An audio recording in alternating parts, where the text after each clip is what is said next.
I got home a day earlier than planned. The original schedule had me flying in Saturday night.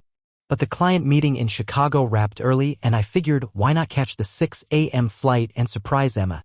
We hadn't had much time together lately and if I'm being honest, part of me missed how things used to feel simple, solid, easy. So I landed just before noon, grabbed a coffee at the airport and made the quiet drive back to our house in the suburbs, rehearsing a dozen versions of her reaction in my head. None of them came close to reality. The first thing that hit me was the silence. Not the normal kind you'd expect on a weekday. Emma worked from home, so I was used to hearing conference calls, the hum of her diffuser, music low in the background. But today the air felt off. Like the house was holding its breath. I opened the front door, stepped into the hallway, and there it was. A suitcase. Not one of ours. Not even close. It was high-end, sleek, with a bold floral design. Not something I'd ever seen in our closets, and definitely not Emma's usual style. Hers leaned more toward minimalist, black and gray, nothingness, loud. The tag was flipped over, blank side up. Next to it, a pair of men's sneakers. Worn, but expensive. Too large to be mine by at least a full size and a half. There was still a faint mark in the rug where they'd been taken off, not hours ago, but minutes. Fresh. My mind started doing gymnastics. Had Emma's brother stopped by? No, he lived across the country and they weren't that close. A friend's boyfriend? Maybe. But why leave sneakers in our hallway like he lived here? I called out. Emma? No answer. I set my bag down quietly and walked further in. The smell in the house was different. Someone had lit incense. Not Emma's usual lavender or cedar. Something spicier, heavier. It masked something. Cologne? I couldn't tell. In the bathroom, I found 2 damp towels thrown carelessly over the shower rod. Still wet. One pink, one gray. We usually used white. Emma hated colored towels, she said they never felt clean. Another first. And then the kitchen. 2 wine glasses on the counter, one half full with red, the other empty, stained faintly with lipstick. Pink too bright for Emma, who wore clear gloss or nothing at all. I leaned in, the base of the glass still cool to the touch. Someone had just been here. Every instinct in my body tightened like a fist. I moved to the living room, scanning everything. The couch pillows were askew, one on the floor. A blanket tossed over the backrest. A phone charger that wasn't ours still plugged into the wall. Then I heard her. Footsteps. Bare. Coming from the bedroom. Her pace didn't change when she saw me, no surprise, no startle. Just calm. She wore a robe. The blue one I got her for our anniversary. Hair damp, tucked behind her ears like she'd just showered. She blinked slowly when she saw me standing there like a statue in the kitchen. You're home early, she said, folding her arms casually across her chest. I didn't respond right away. Just stared at her, letting the silence stretch. Yeah. The client canceled last minute. I figured I'd surprise you. That's nice, she said, as if it were totally normal to come home to your partner standing frozen in a sea of strangers' belongings. I nodded toward the suitcase. We have company? Her eyes followed my gesture. She didn't even fake confusion. That's Mia's. You remember her from Austin? No, I didn't. I would've. I have a good memory for people, especially the ones Emma actually liked. She missed her train this morning, Emma added quickly, as if she'd rehearsed the line. She stayed over last night, left early. And the shoes? Emma shrugged. Her boyfriend drove in late to pick her up. He crashed on the couch for a bit. They were both gone before I even got up. I blinked slowly. So the towels. She followed my gaze toward the bathroom. Oh. Yeah, I showered after they left and she used one last night. I didn't get around to laundry yet. And the wine. She turned toward the sink and began rinsing the glasses. Just a toast. They brought a bottle from a winery down there. I stepped forward slightly. You didn't mention anyone was staying over. She glanced over her shoulder, one eyebrow raised. I didn't think it was a big deal. You were out of town. And she just brought her boyfriend along? I didn't know he was coming until last night. I nodded, but something inside me was starting to coil. Not from the details, but from the way she delivered them, like she was reading from a script. No stumbles. No real emotion either. It was like she'd removed herself from the moment. I studied her face. Her eyes didn't flinch under mine. Her tone was level. Not defensive. Not apologetic. Flat. Why didn't you tell me they were here? She rinsed a plate. I didn't think it mattered. That was the first red flag that wasn't physical. Emma never played fast and loose with house guests. She was particular about people in our space. She cleaned for a full day when my parents visited. Even when her best friend stayed over, she lit candles and planned meals. Now, apparently, someone could crash here without her even mentioning it. I looked back at the wine glass. The lipstick mark was smudged. It had been set down in a hurry. Emma noticed me staring and gave a small laugh. You think something's wrong, don't you? I met her gaze. Should I? She didn't answer. Just rinsed the last glass and placed it upside down in the rack. It's nothing really, she said after a moment, almost too softly. I didn't reply. I couldn't. My brain was trying to reconcile everything, the suitcase, the shoes, the towels, the lipstick, the perfectly timed excuse. It was like a riddle with no solution that made you feel stupid just for asking. Emma leaned against the counter, arms crossed. Her body language was casual, but her jaw was tight.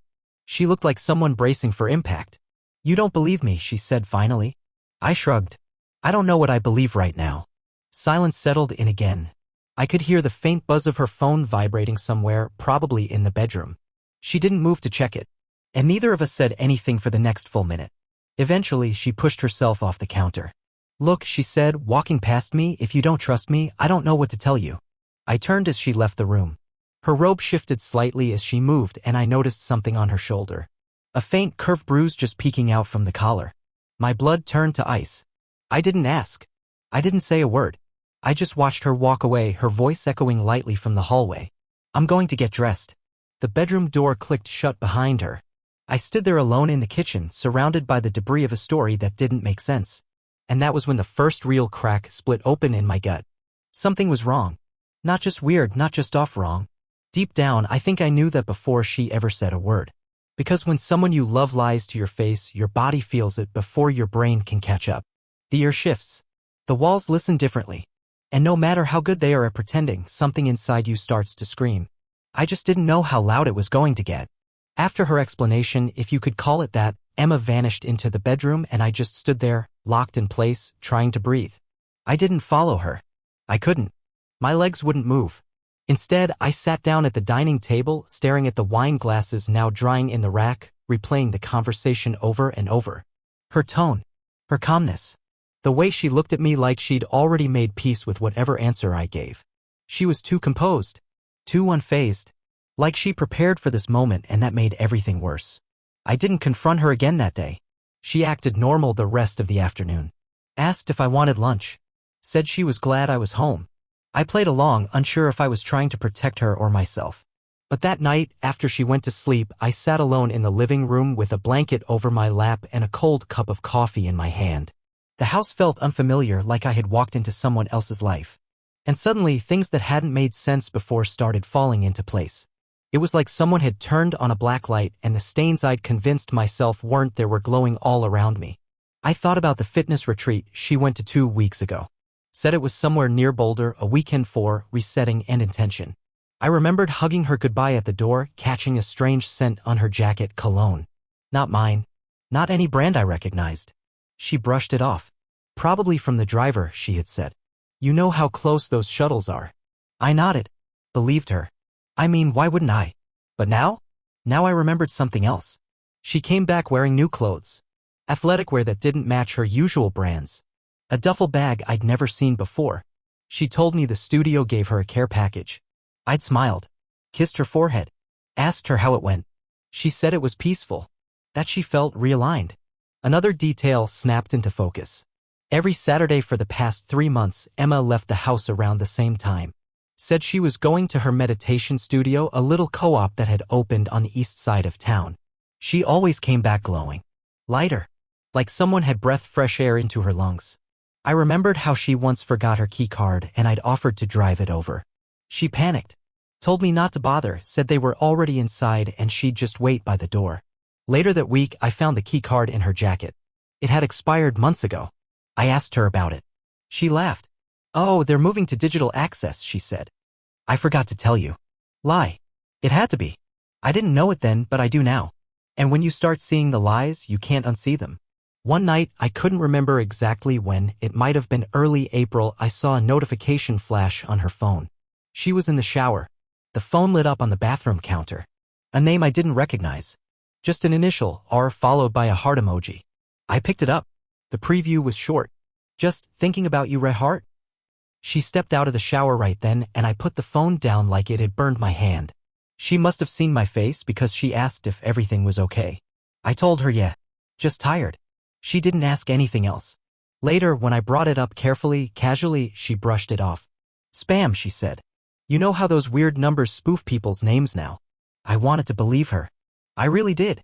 But the way she'd taken her phone from the counter so fast, held it to her chest like it was fragile, it didn't feel like someone who'd gotten a spam text. It felt like someone hiding something.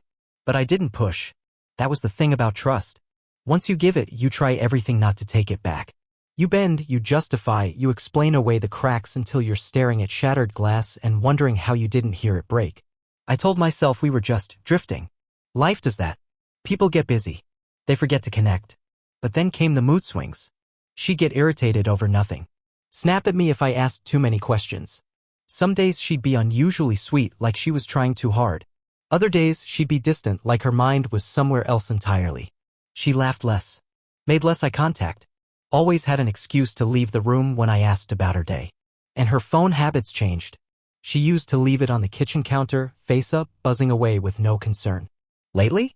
It was glued to her hand. Or in her pocket. Or upstairs. Always face down. Always silent.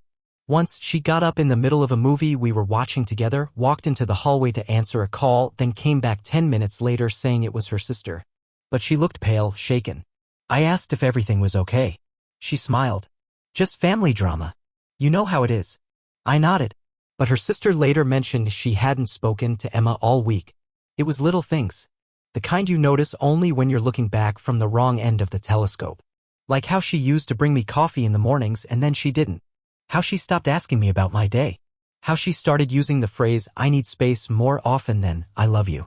The weirdest part was how she'd been so adamant that we not plan our usual summer trip. Said she was burned out, that she needed to just be still this year. But she seemed anything but still. She was constantly in motion, restless.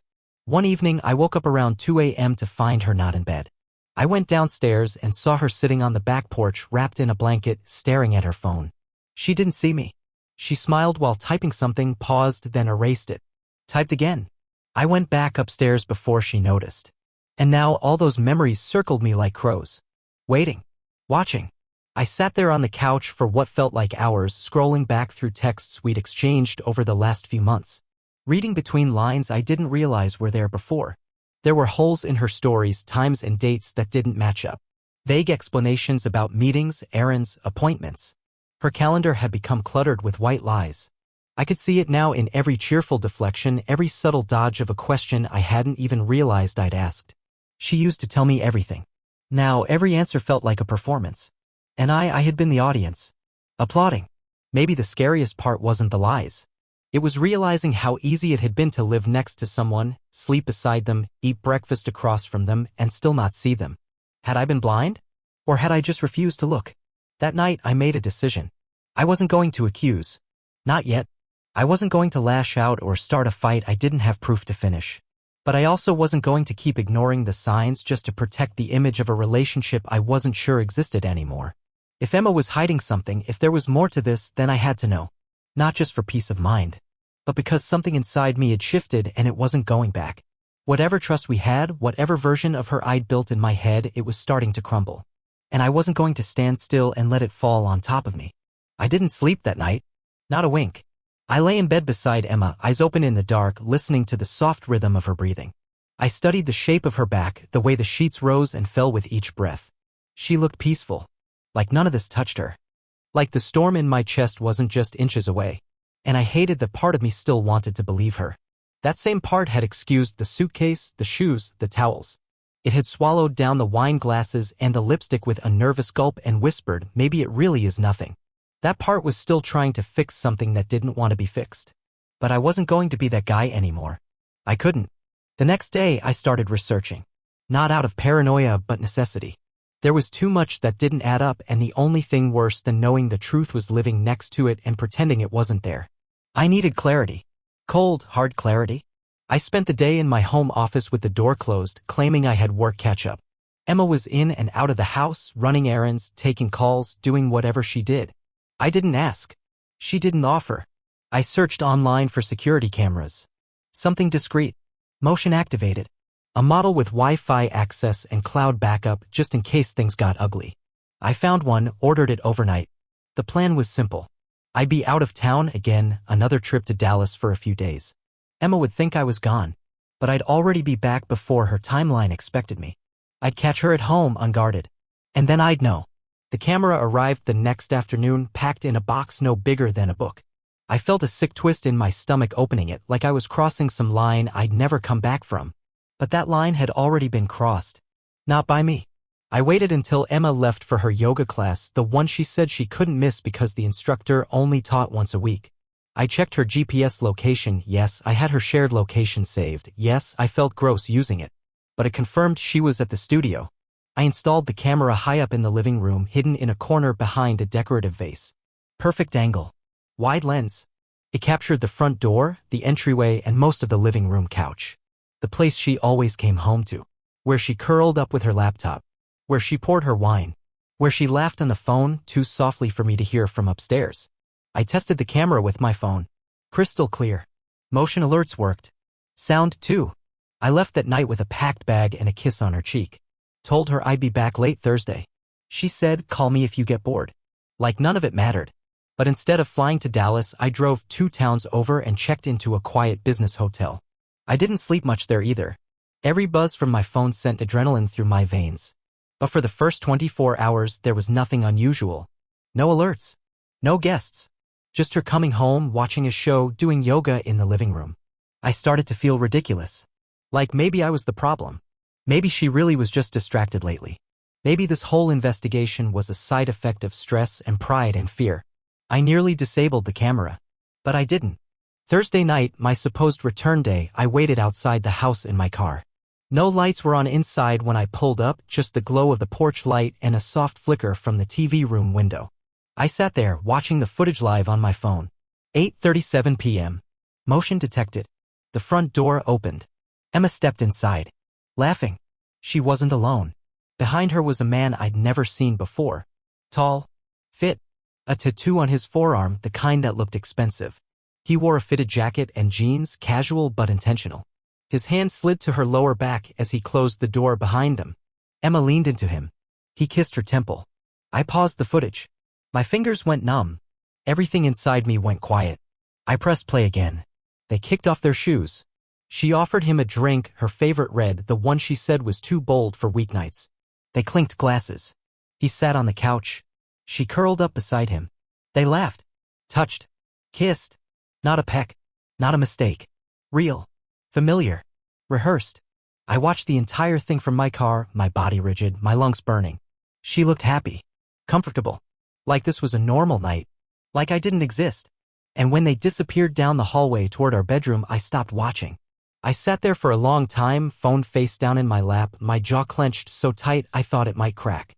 I wanted to scream. I wanted to smash the steering wheel. But I didn't. I just drove away.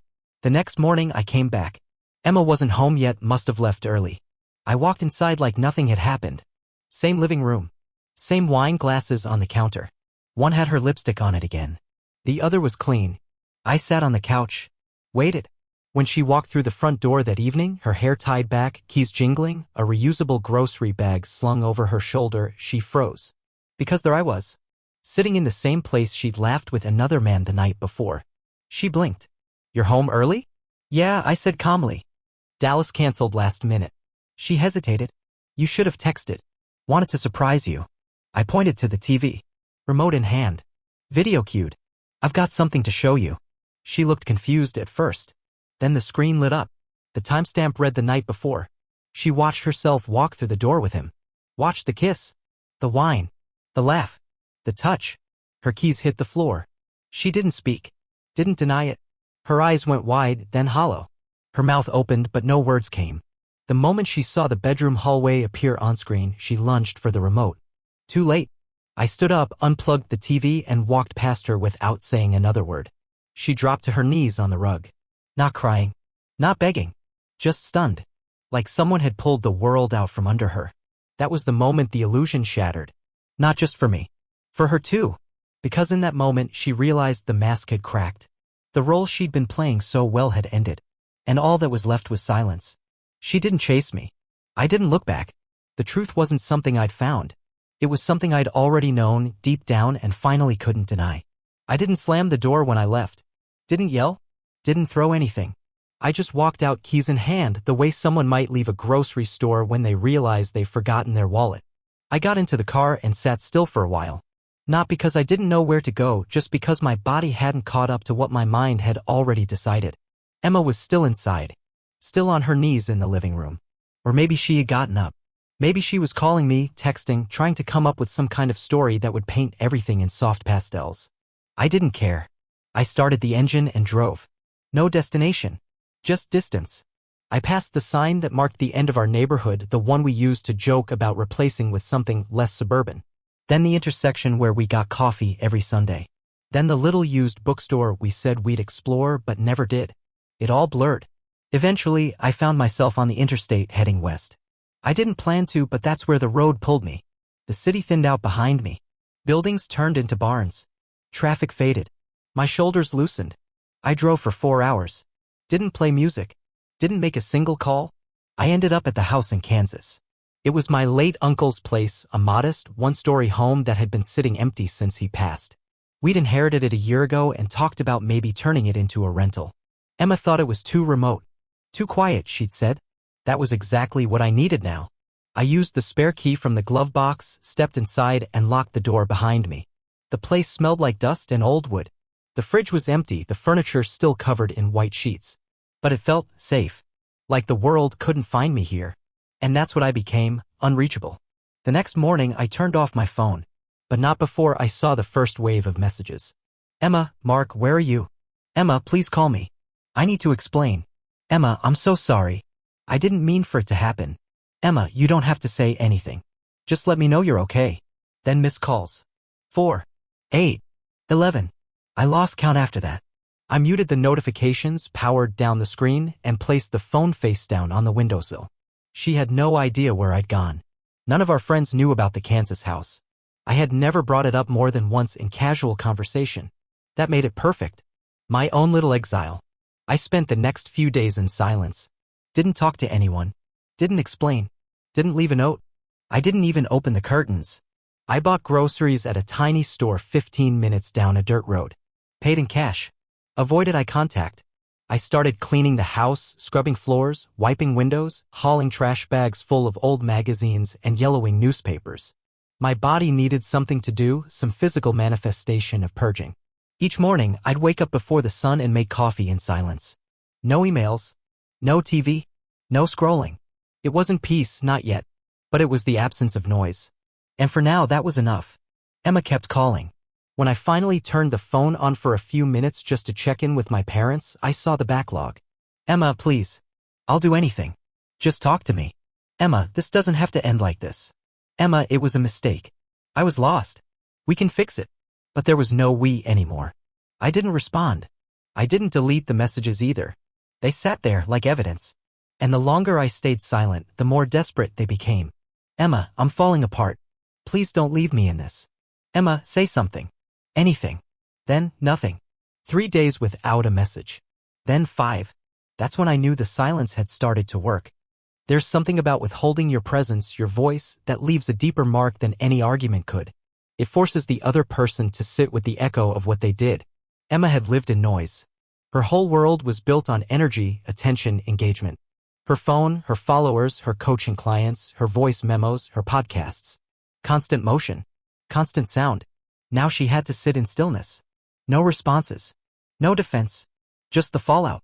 I wondered what she told her friends. Did she lie? Say I needed space? That we were working through something? Or had the truth already started to leak through the cracks of her story? I didn't care. Let the silence speak for me. After a week, I canceled her access to our shared accounts. I logged in one morning and methodically removed her name from everything: bank logins, streaming subscriptions, even our shared grocery list app. Petty? Maybe. But necessary. I changed the locks on our house back home. Not that I planned to go back anytime soon, but I needed to know she couldn't walk in and pretend nothing had changed. I even redirected my mail to the Kansas address. By the end of week 2, I had scrubbed my presence from her life without ever raising my voice. I didn't need revenge. I didn't need closure speeches or dramatic confrontations. I needed her to feel the weight of absence, to hear the vacuum left behind, to realize that the cost of her betrayal wasn't just the exposure or the footage or the guilt, it was me. It was my silence. It was waking up every morning and finding an empty inbox where my good morning texts used to be. It was walking into our bedroom and seeing only her reflection in the mirror. It was having no one to perform for, no one to justify anything to. Just the truth staring back at her in the quiet. I imagined her picking up her phone again and again, expecting a reply, hoping for a blue bubble, and getting nothing. I imagined her calling my name in the house only to be met with stillness. Good. She had made our life unrecognizable. Now she could live in the ruins. People think the worst thing you can do to someone who's hurt you is rage. Shout. Burn it all down. But the truth is, the worst thing, the most powerful thing, is to disappear. Completely. Not to run. Not to hide. But to erase your presence so cleanly they're left talking to ghosts.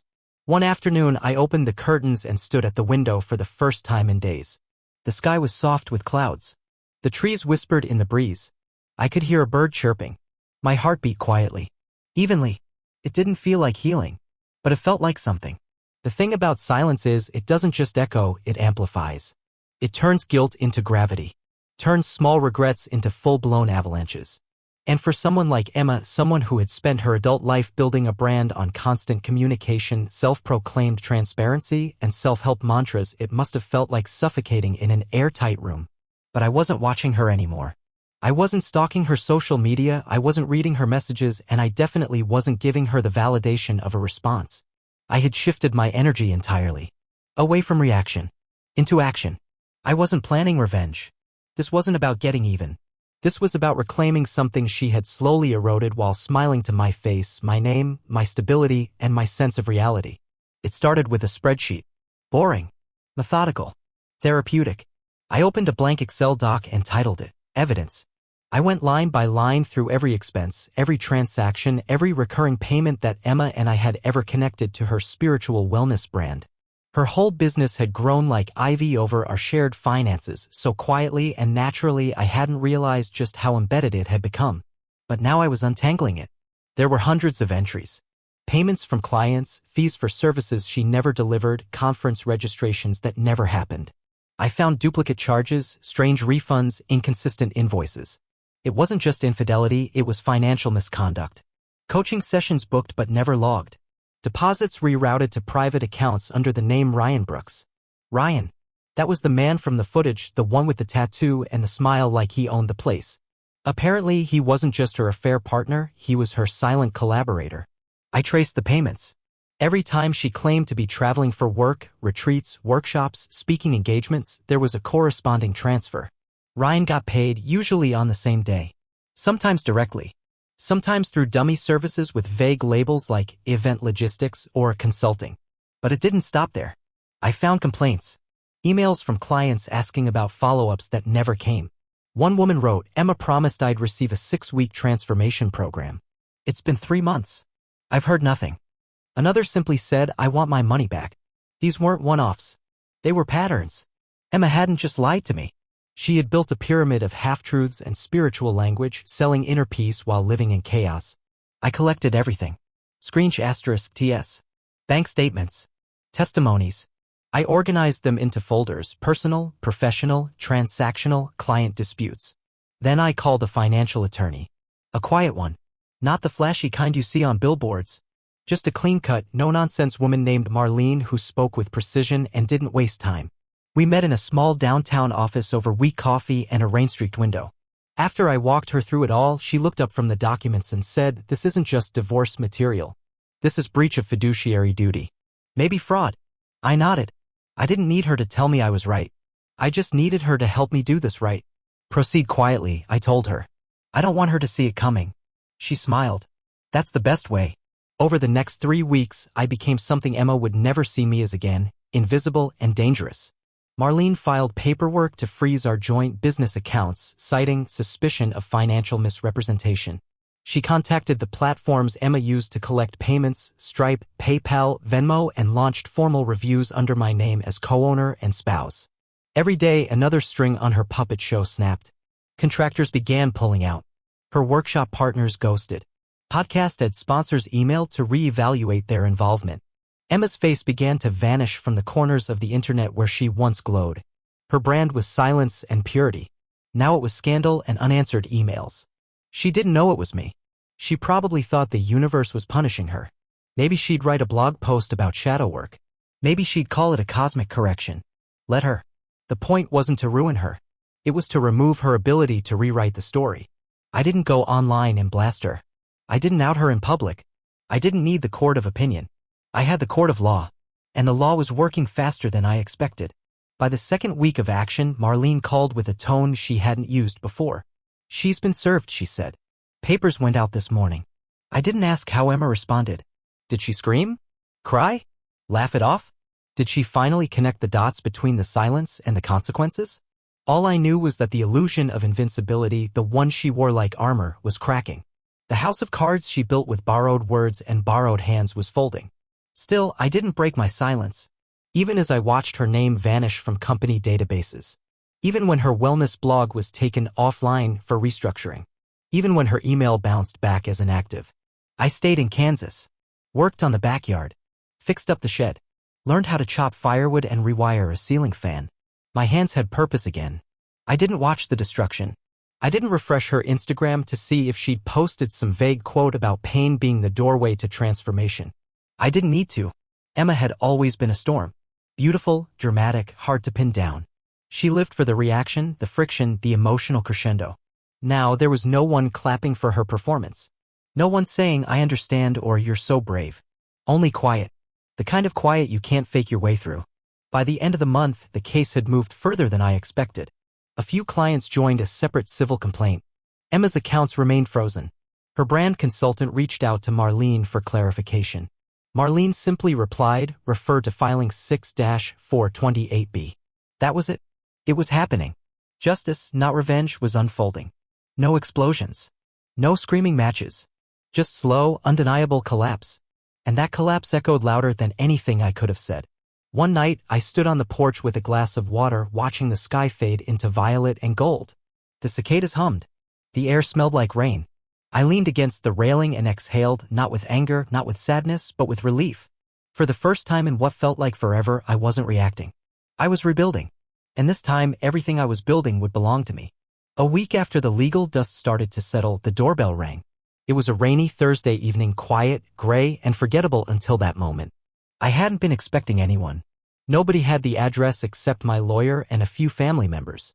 So when I opened the door and saw her standing there, soaked through and trembling, I didn't say a word. Emma. She looked different. Not styled or curated, just raw. No makeup, eyes red, rain flattening her hair to her face. She wasn't the woman from the photos or the videos. She wasn't even the woman I remembered from our last real conversation. "I found you," she whispered. I didn't answer. I didn't move aside. "I just needed to see you. One last time," she said. "Everything's gone. The business. The followers. Ryan left. I've got nothing." She reached into her coat, pulled out a folded letter, and extended it with a shaking hand. "I wrote this because I knew I'd mess up trying to say it. I didn't take it. Mark, I know you don't owe me anything, not even your anger. But I needed you to hear it from me. I was lost. I thought I was chasing something better, and I burned everything instead." Her voice broke. She took a step back, staring at me with that hollow, stunned look of someone who finally saw the full shape of what they'd destroyed. I said nothing. She stood in silence for a few seconds more, then nodded to herself like she'd expected this all along. "I get it," she said softly. "Goodbye." She walked back into the rain without looking back. Time moved differently after that. It didn't rush, but it didn't stall either. Days became simpler. I found a small apartment near Omaha. Clean. Uncomplicated. I started freelance design work, nothing glamorous, but real. Honest. Emma vanished from the public eye. Her social media was scrubbed. The podcast disappeared. Her domain went dark. One day an envelope arrived in the mail, no return address. Inside was a USB drive and a short letter from a woman named Talia. "I worked with Emma," it said. "She lied to me too. You deserve to know how far it went." The footage and emails she included closed the final door. It was more than infidelity, it was layers of manipulation I hadn't even uncovered. But I didn't feel rage. Just release. One afternoon at a library, I met a woman named Leslie. We both reached for the same book, something about architecture and space. We talked. Then we talked more. There was no rush. No pretense. With her, I didn't have to prove anything. I wasn't trying to outrun what had happened. I had finally stopped needing to hear silence to feel peace. Because now silence wasn't an answer. It was mine.